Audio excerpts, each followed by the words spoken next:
سورہ توبہ کی آیت نمبر 29 سے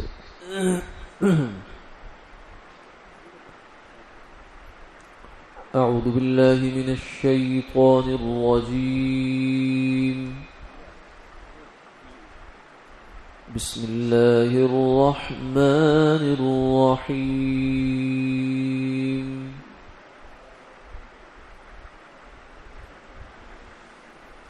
قاتلوا الذين لا يؤمنون بالله ولا باليوم الآخر ولا يحرمون ما حرم الله ورسوله ولا يدينون دين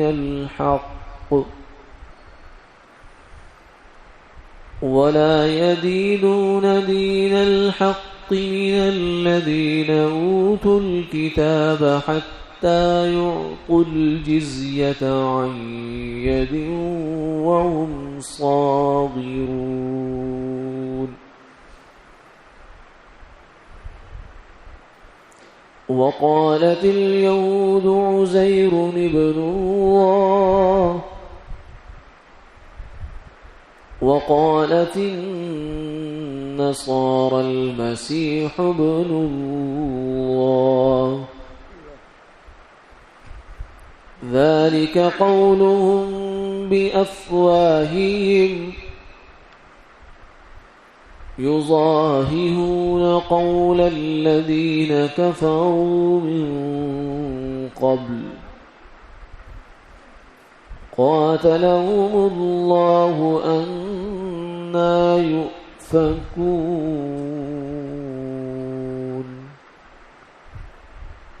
صدق الله العظيم. قتال کرو ان لوگوں سے جو ایمان نہیں لاتے اللہ پر اور نہ آخرت کے دن پر، اور نہ وہ حرام جانتے ہیں ان چیزوں کو جن کو اللہ اور اس کے رسول نے حرام قرار دیا، اور نہ وہ سچے دین کو قبول کرتے ہیں ان لوگوں میں سے جو اہل کتاب ہیں، یہاں تک کہ وہ جزیہ دیں اپنے ہاتھ سے ذلیل ہو کر. اور یہود نے کہا کہ عزیر اللہ کا بیٹا ہے، اور عیسائیوں نے کہا کہ مسیح اللہ کے بیٹے ہیں. یہ باتیں کہتے ہیں اپنے منہ سے ان لوگوں کی مشابہت میں جو اگلے کافروں کی بات ہے. ہلاک کرے اللہ ان کو، کہاں پھر سے پھرے جاتے ہیں.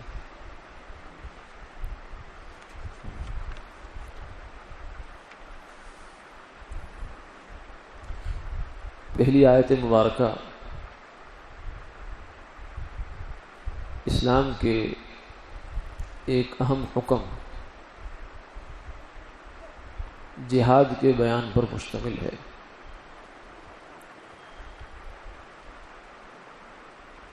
جہاد اعلاء کلمت اللہ کے لیے قتال کا نام ہے، یعنی اللہ کے دین کی سربلندی کے لیے. اللہ کے دین کی سربلندی کا مطلب کہ اس زمین پر اسلام یعنی دین حق اپنے زمانے میں جو بھی ہو، جب تک اسلام نہیں آیا تھا تب تک جو اس وقت کا دین حق تھا وہ مراد ہوگا، اور جب اسلام آ گیا تو پھر تو دین حق یہی واحد دین بچ گیا، باقی سب دین باطل. ان الدین عند اللہ الاسلام ومن يبتغ غیر الاسلام دینا فلن يقبل منه وهو في الآخرة من الخاسرین. کہ دیکھو دین تو اللہ کے نزدیک اسلام ہی ہے، باقی کوئی دین نہیں ہے، باقی سب دین کی صورت ہے، حقیقت نہیں ہے، کیونکہ قبول نہیں ہے. جیسے کرنسی نوٹ جب اس کو گورنمنٹ منسوخ کر دیتی ہے، کینسل کر دیتی ہے، تو اپنے زمانے میں وہ بالکل ٹھیک تھا، مگر آج وہ ٹھیک نہیں ہے. آج اگر کوئی اس کو چلانے کی کوشش کرے گا تو وہ اس کے خلاف چارہ جوئی ہو سکتی ہے، اس کو جرمانہ ہو سکتا ہے. تو اسی طریقے سے جو سابقہ دین جتنے بھی ہو گزرے وہ اپنے اپنے زمانے میں دین برحق تھے، مگر آج وہ دین برحق نہیں ہے کیونکہ وہ منسوخ ہو گئے. رسول اللہ صلی اللہ علیہ وسلم نے ایک دفعہ سیدنا عمر بن خطاب رضی اللہ تعالیٰ عنہ کو دیکھا کہ ان کے ہاتھ میں کچھ اوراق ہے کسی کتاب کے. تو پوچھا عمر یہ کیا ہے؟ فرمایا یا رسول اللہ یہ تورات ہے، میں اس میں دیکھ رہا ہوں کہ یہود جو کے بارے میں جو ہم یہاں دیکھتے ہیں قرآن پاک میں جو احکامات ہیں ان کی تصدیق تورات میں بھی ہے یا نہیں ہے. تو آپ صلی اللہ علیہ وسلم کا چہرہ مبارک سرخ ہو گیا. عمر رضی اللہ عنہ کا اندازہ نہیں ہوا، کسی نے متوجہ کیا کہ آپ کے ساتھ ہی ہو رہا ہے. تو جب آپ کو احساس ہوا اس بات کا تو فوراً جو ہے وہ اپنے بات سے پلٹے اور حضور سے کہا کہ رضیت باللہ ربا وبالاسلام دینا وبمحمد مسلم، کہ میں تو اللہ کے رب ہونے پر اور اسلام کے دین ہونے پر دل سے راضی ہوں، میں تورات سے تو کچھ نہیں کر رہا تھا. پھر فرمایا کہ اے عمر یہ تو تورات ہے، اگر صاحب تورات بھی آ جائیں دنیا میں، یعنی موسیٰ علیہ السلام، لو کان موسیٰ حیا لما وسعہ الا اتباعی، اگر موسیٰ علیہ السلام بھی آج زندہ ہو کر آ جائیں یا آج زندہ ہوتے اور میری بعثت ہو جاتی تو موسیٰ علیہ السلام کی شریعت نہیں چلنی تھی، شریعت محمدی چلتی. اور عملاً اس کا نمونہ ظاہر ہوگا قرب قیامت میں، جب عیسیٰ علیہ السلام جو کہ اولو العزم پیغمبر ہیں اور بعض حضرات کے بقول حضور صلی اللہ علیہ وسلم کے بعد جو انبیاء علیہ السلام میں رتبہ ہے وہ سیدنا عیسیٰ علیہ السلام کا ہے، دوسرا نمبر. تو وہ دنیا میں تشریف لائیں گے کیونکہ وہ اس وقت اللہ نے ان کو دنیا سے اٹھا لیا آسمان دنیا پر، یعنی پہلے آسمان پر وہ ہیں، وہاں سے وہ دنیا میں تشریف لائیں گے اور یحکم بشریعت نبینا صلی اللہ علیہ وسلم، اور عملاً وہ حضور کی شریعت پر چلیں گے، اپنی شریعت نہیں چلائیں گے. حالانکہ وہ صاحب شریعت نبی رہے لیکن اپنی شریعت ختم. تو عیسیٰ علیہ السلام جب عملاً دنیا میں موجود ہوں گے تو پھر بھی عیسائی دین نہیں چل سکتا. تو آج جب کہ عیسیٰ علیہ السلام بھی موجود نہیں ہے تو آج عیسائی دین حق کیسے ہو سکتا ہے؟ اگر موسیٰ علیہ السلام عملاً موجود ہوں تو ان کا دین نہیں چل سکتا. تو جب موسیٰ علیہ السلام عملاً موجود نہیں، صرف دین ہے، تو دین اسلام کے مقابلے میں کیسے چل سکتا ہے؟ فرمایا لو کان موسیٰ حیا لما وسعہ الا اتباعی، موسیٰ علیہ السلام بھی آ جاتے تو میرے اتباع کیے بغیر ان کا چارہ کار نہیں تھا. کیونکہ اللہ نے قرآن پاک میں سب نبیوں سے یہ وعدہ لیا تھا کہ اگر تم لوگ موجود ہو دنیا میں، تمہارے پیروکار موجود ہوں اور میرے نبی آ جائیں یعنی حضور صلی اللہ علیہ وسلم، تو پھر تم نے لَتُؤْمِنُنَّ بِهِ وَلَتَنْصُرُنَّ، تو دو چیزوں کا اقرار کرو. ایک یہ کہ تم ایمان لاؤ گے، اپنی نبوت کو ایک طرف کر کے آپ کی نبوت کا اقرار کرو گے، کلمہ پڑھو گے، وَلَتَنْصُرُنَّ، اور ان کی مدد کرو گے.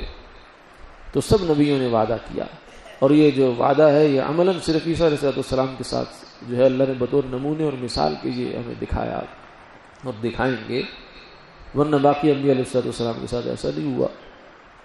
تو اس لیے دین حق تو اسلام ہے.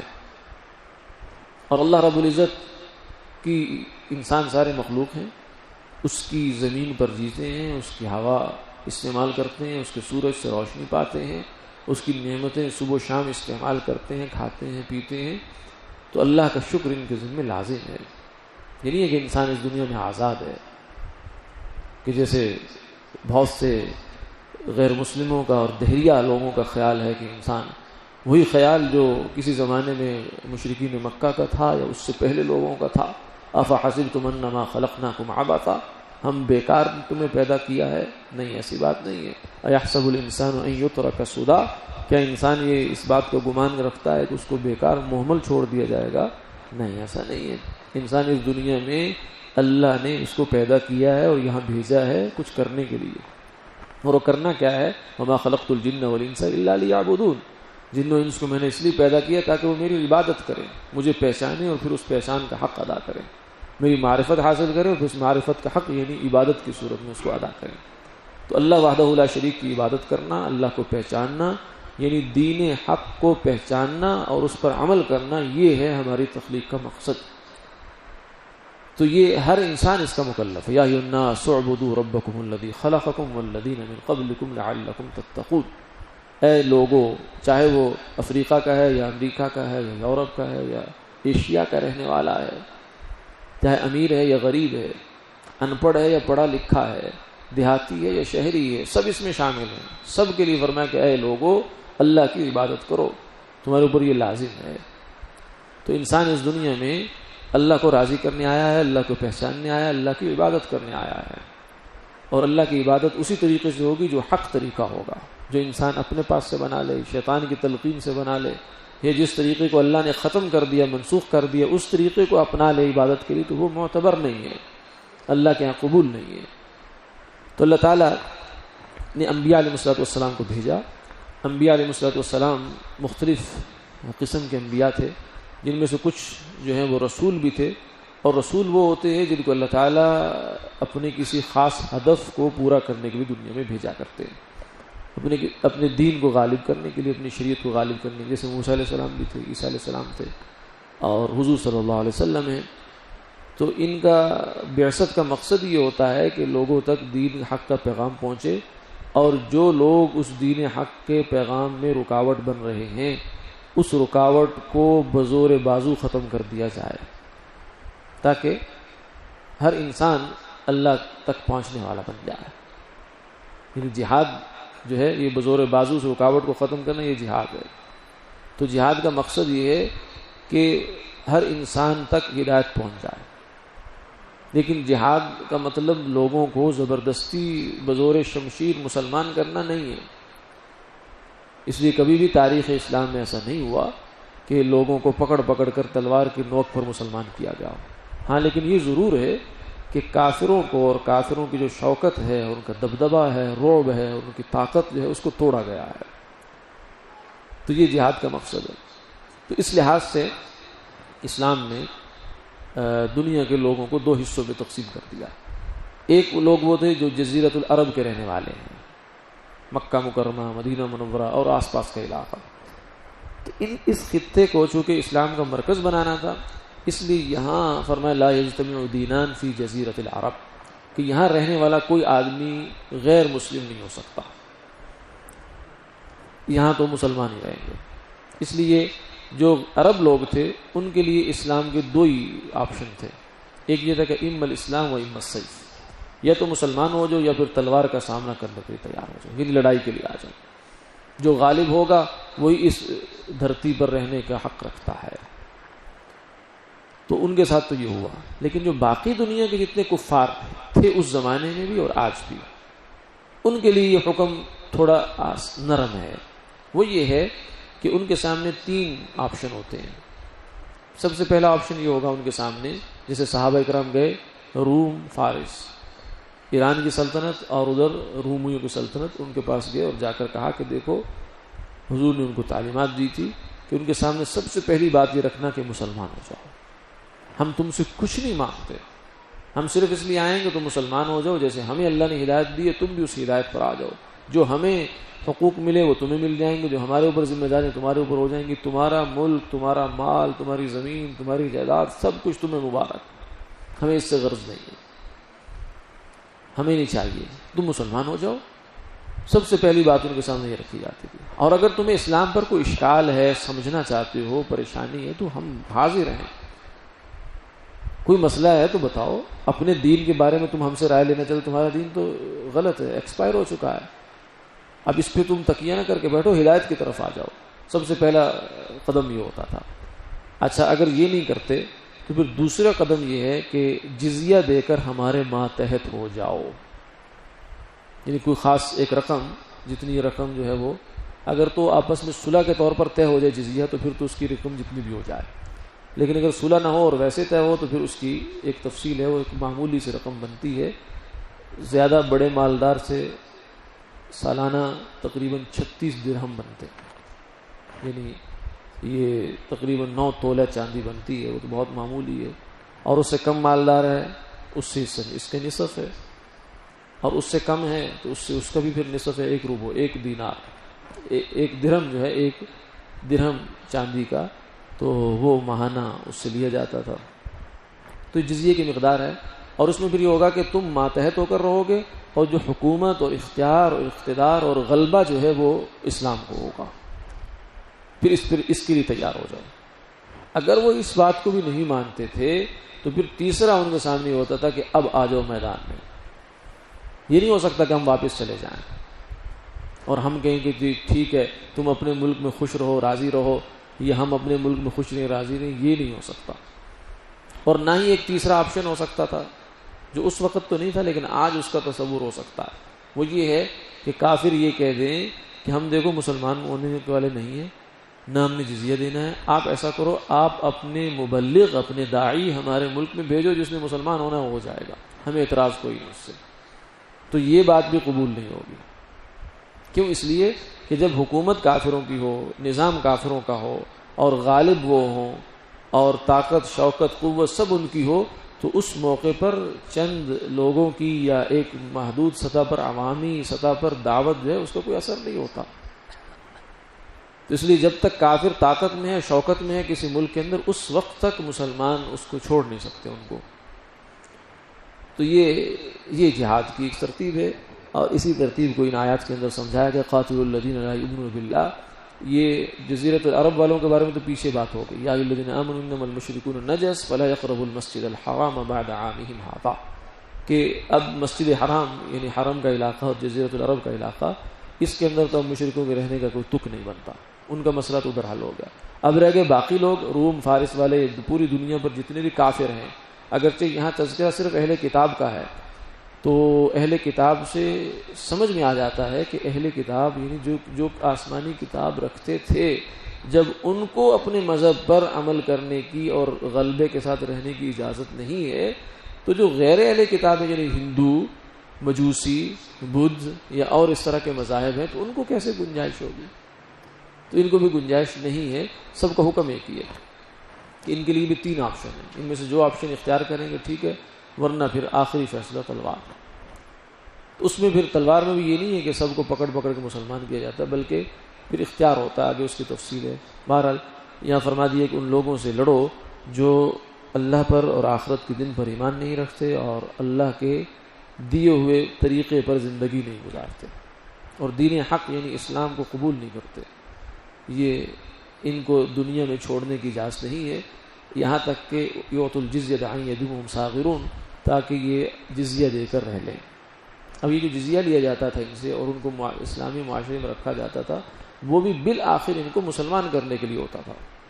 کیونکہ جب کفر کی شوکت ٹوٹ گئی، غلبہ ختم ہو گیا، ان کے ذہنوں سے جو کفر کا ایک رعب تھا، دبدبہ تھا اور عزت تھی وہ ختم ہو گئی، تو اب اسلام آ گیا اس کی جگہ.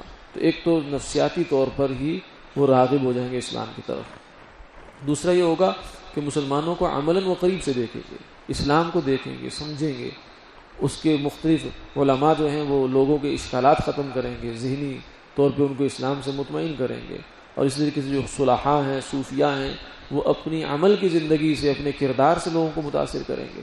تو نتیجتاً لوگ مسلمان ہوتے چلے جائیں گے. جیسے ہندوستان میں بہت بڑے پیمانے پر ایسا ہوا کہ اگرچہ جو علاقے تھے وہ تو فتح کیے مجاہدین نے تلوار کے زور پر، لیکن اس کے بعد جو اتنے بڑے پیمانے پر آج ہم سب لوگ موجود ہیں، ان میں سے بہت کم ہیں جو عرب سے آئے تھے. صدیقی ہیں یا سادات میں سے ہیں یا اور اقوام ہیں، وہ تو بہت کم ہیں، لیکن باقی تو سارے یہاں کے مقامی لوگ ہیں. تو مقامی لوگ جو مسلمان ہوئے تو وہ یہاں کے مسلمان صوفیاء نے اور صلحاء نے اور علماء نے، ان کی محنتیں تھیں جو لوگ مسلمان ہو گئے. تو جزیہ دینے کا مقصد بھی یہ نہیں ہوتا کہ ہم نے ان سے کوئی مالی مفاد لینا ہے، بلکہ دراصل یہ ان کو ماتحت رکھ کر اسلام کے تفصیلی تعارف کے قریب کرنا ہوتا ہے، تاکہ پھر وہ اپنے شرح صدر کے ساتھ اور اپنی پوری بصیرت کے ساتھ مسلمان ہو جائے. لیکن پھر بھی اگر کوئی نہیں ہوتا تو اس کو چھیڑا نہیں جائے گا، یعنی کہا جائے کہ ہر صورت مسلمان ہی ہو جا. یعنی اس کے لیے جتنی رکاوٹیں تھیں وہ ختم کر دی گئی. اب رکاوٹیں ختم ہونے کے باوجود بھی کوئی جہنم میں ہی جانا چاہے، جنت کے سارے راستے اس کے لیے کھول دیے جائیں، پھر بھی وہ کہ نہیں میں نے جہنم میں ہی جانا ہے اور وہاں رکاوٹیں لگا دی ہیں، پھر رکاوٹیں عبور کر کے جہنم میں جانا چاہتا ہے، تو پھر اس کا کوئی علاج نہیں ہے. ایسا ہوتا رہا ہے، آج بھی ہو رہا ہے. تو بالآخر انہیں تلوار کے زور پر مسلمان نہیں کیا جائے گا. یہ اسلام کا مختصر سا تعارف ہے جو جہاد کا حکم ہے اسلام کے اندر، جس کو فرمایا ذروۃ سنام الاسلام، یہ اسلام کی چوٹی ہے اور بہت سارے فضائل اس کے آئے ہیں. تو یہ اسلام کا حکم ہے، آج بھی ہے، اس پہلی صدی میں بھی تھا اور قیامت تک رہے گا۔ فرمایا الجہاد ماض الی یوم القیامہ، جہاد کا حکم قیامت تک ہے۔ اب یہاں آج کل کے زمانے میں کچھ لوگوں نے کافروں سے مرعوب ہو کر، کیونکہ کافروں نے یہ اعتراض کیا کہ مسلمان اسلام جو ہے نا وہ تلوار کے زور پہ پھیلا ہے، مسلمان بزور شمشیر لوگوں کو مسلمان کرتے ہیں، مارتے ہیں، قتل کرتے ہیں، مختلف پروپیگنڈا کیا، تو اس کے نتیجے میں کچھ ہمارے مسلمان مفکرین جو ہیں نام نہاد مسلمان بیچارے، تو وہ مرعوب ہو گئے۔ انہوں نے کہا جی نہیں جہاد تو کچھ نہیں ہے، یہ تو حضور نے جو کچھ کیا صحابہ نے کیا وہ تو دفاعی جہاد تھا، اقدام تو تھا ہی نہیں کہ لوگوں کو جا کر کہیں کہ ہاں جی مسلمان ہو جاؤ ورنہ قتال کرو، ایسا نہیں تھا۔ یہ معذرت خواہانہ رویہ انہوں نے اپنا لیا بہت سارے لوگوں نے۔ ہندوستان میں بہت سارے رائٹرز ایسے ہیں جو بڑے معروف لوگ ہیں، مگر ان بیچاروں نے یہی بات کر لی، جہاد کے دفاع کرنے کی بجائے اور اس حکم کو اون کرنے کی بجائے انہوں نے کہا کہ نہیں یہ تو غلط طریقے سے جہاد کا تصور پیش کیے گا، یہ اصل میں ایسا ہے نہیں۔ اور ہمارے ملک کے اور اس وقت کے معروف ایک متجدد ماڈرنسٹ ہیں، جاوید احمد غامدی ان کا نام ہے، انہوں نے ایک نیا شوشہ چھوڑ دیا۔ انہوں نے کہا جی جہاد یہ والا جو تھا نا یہ تھا، لیکن آج نہیں ہے، یہ تھا حضور کے زمانے میں تھا، صحابہ کے زمانے میں تھا، اس کے بعد یہ خود ایکسپائر ہو گیا ہے۔ یعنی شریعت کا حکم تو تھا مگر وہ حکم خود بخود ایکسپائر ہو گیا ہے۔ آج یہ حکم یا اس کے بعد گویا کہ 1000 سال تک یا 1200 سال تک یا 1300 سال تک جو زمانہ گزر گیا اسلام کا اور آگے قیامت تک زمانہ، اس میں جہاد نام کا کوئی حکم نہیں ہے۔ بس یہ انہوں نے بالکل ساری چھٹی کرا دی، صاف کر دی بات کو۔ اور دعویٰ یہ ہے کہ میں قرآن مانتا ہوں، قرآن کے جس حکم کو چاہے موم کے ناک کی طرح موڑ دو اور جو مرضی کہہ دو اور اسلام کو جو مرضی حلیہ بنا دو اور مسلمان رہیں گے، بس یہ اطمینان ہے۔ تو اس قسم کے گمراہ نظریات اور گمراہیاں جو ہیں وہ آج بھی چل رہی ہیں، پہلے بھی چلتی رہی، آئندہ بھی چلتی رہیں گی، لیکن مسلمان آدمی کو اسی چیز پہ دھیان رکھنا چاہیے کہ قرآن کیا کہتا ہے۔ اور پھر آج تک صحابہ سے لے کر آج تک امت کا جو اجتماعی ضمیر ہے، مین سٹریم کہتے ہیں، امت کا اجتماعی ضمیر جو کبھی گمراہی پر جمع نہیں ہو سکتا۔ حضور نے فرمایا لا تجتمع امتی علی ضلالہ، میری امت کبھی بھی گمراہی پر جمع نہیں ہو سکتی۔ اکا دکا افراد گمراہ ہو سکتے ہیں لیکن پوری امت گمراہ ہو جائے یہ نہیں ہو سکتا۔ کیوں؟ اس لیے کہ حضور آخری نبی ہیں۔ اگر امت ساری گمراہ ہوگی تو پھر نبی تو نیا آئے گا نہیں، تو پھر قیامت تک دین کیسے حق چلے گا؟ تو دین حق قیامت تک امت میں باقی رہے گا۔ تو امت کا جو نظریہ ہے 1400 سال سے چلا آ رہا ہے، متفقہ وہ یہ ہے کہ جہاد شریعت کا حکم تھا، آج بھی ہے اور قیامت تک رہے گا۔ یہ الگ بات ہے کہ حالات اس وقت کیا ہیں کیا نہیں ہیں، وہ اپنی جگہ ہے، کیونکہ اس وقت تو مسلمان بیچارے عملاً اپنی جان بچانی مشکل ہو رہی ہے، چاہے کہ وہ کافروں کے ملک میں جائیں اور جا کر ان کو کہیں کہ تم مسلمان ہو جاؤ ورنہ جزیہ دو اور یہ کرو، یہ تو عملاً پریکٹیکلی تو بہت دور کی بات ہے، لیکن کم سے کم عقیدے کی سطح پر اس بات کو محفوظ رہنا چاہیے اور اپنے ذہنوں میں رکھنا چاہیے اور اگلی نسلوں تک اس کو منتقل کرنا چاہیے۔ اللہ تعالیٰ ہماری حفاظت فرمائے اور ہر قسم کی گمراہیوں سے ہمیں محفوظ رکھے۔